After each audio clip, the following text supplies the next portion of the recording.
concept of censorship, when used correctly, is a wonderful idea. Or is it? It's a brilliant way to shield the eyes and minds of the vulnerable from the terrible things posted all across the internet. In fact, it's almost like a way to parent people into absorbing content that is both factually and morally correct. The issues with this, however, is not everyone has the same opinions on what this correct usage is. Who gets to decide for us what is morally correct? Or who do we allow to tell us their version of the facts? Are those facts biased in any way? Letting others decide for us what we get to see and absorb raises the question of whether censorship should be allowed or not.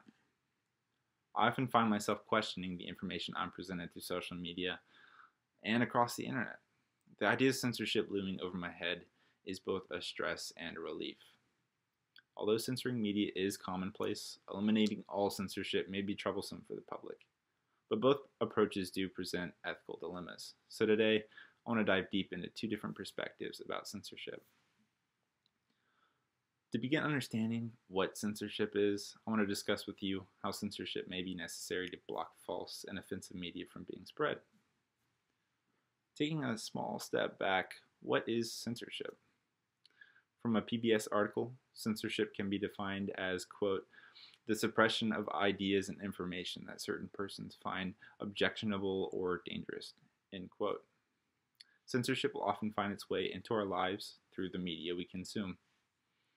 Now, people have a wide variety of content that they feel should be censored, especially online. From a study conducted by Gambler's Pick, 54% of respondents said that content relating to racism should be censored. 60% were in favor of censoring content that incites violence, and 31% were in favor of censoring pornography. Now, as for misinformation, the same study provides that about 49% of respondents said this content should be censored. Although every person's reasons for why they feel should be censored is personal, we can explore some of the reasons why people and even organizations may want certain content to be filtered out. For parents of small children who have access to the internet at a young age, they may want to shelter their minds from sensitive images such as pornography and violent and disturbing images. Or on the flip side, what about a public company? A public company could use censoring to stop the spread of misinformation about a business performance that isn't true, and it may save them from an unjust decline in stock prices. It's for reasons like these that certain people or even organizations may benefit from censorship. Now, the ethical dilemma here is that allowing censorship often takes personal freedoms away by restricting what everybody is permitted to view. Many people argue that they should be allowed to access all media, good and bad, and they can manage what they see themselves. Censorship preferences for one person are not the same as the next, so cookie-cutter policies can't always satisfy everyone. Now that we have some understanding for how people may benefit from censorship, I want to take a step in the opposite direction and tell you how censorship can be used to push agendas and create false narratives. Now, we can take a look at extreme cases of censorship like China, where simply speaking out against the government can kind of make you mysteriously poof and disappear. Government censorship of the information its citizens has access to is both dangerous and takes away personal freedoms.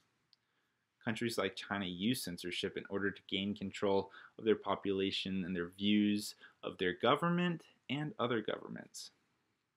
A good example from Asian studies expert Dan Blumenthal explains, quote, China would blacklist scholars and analysts from entering the country if they were deemed to be too anti-China, end quote. In a democracy like the US, our freedom of speech is protected, but can still be censored online. Our First Amendment right has its limitations. From a Stanford University article, writer Chad Chan explains that this protection extends to cyberspace, and thus there's a relatively minimal government technical filtering of the online content in the United States. However, due to complex legal and private mandates, the internet is nonetheless regulated, end quote.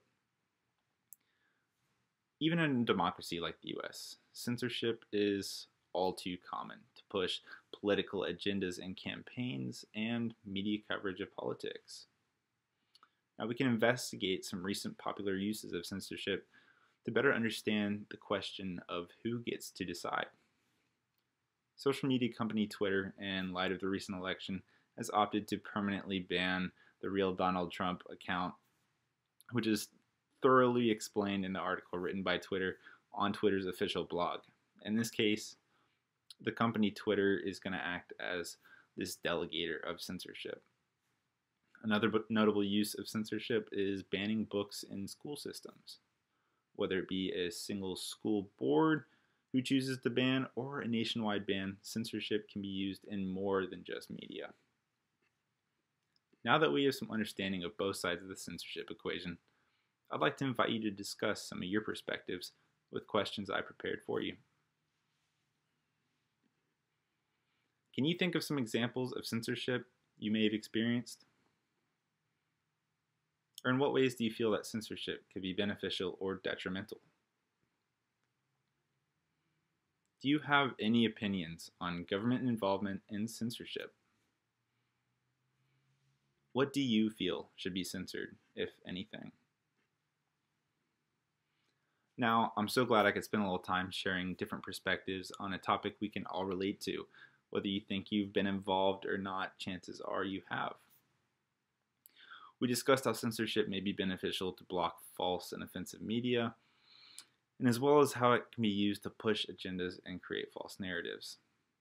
And though we may all leave here feeling a little different about censorship, it's important to recognize that our censorship preferences can be redefined and refined as we continue to learn more for ourselves. So, thank you.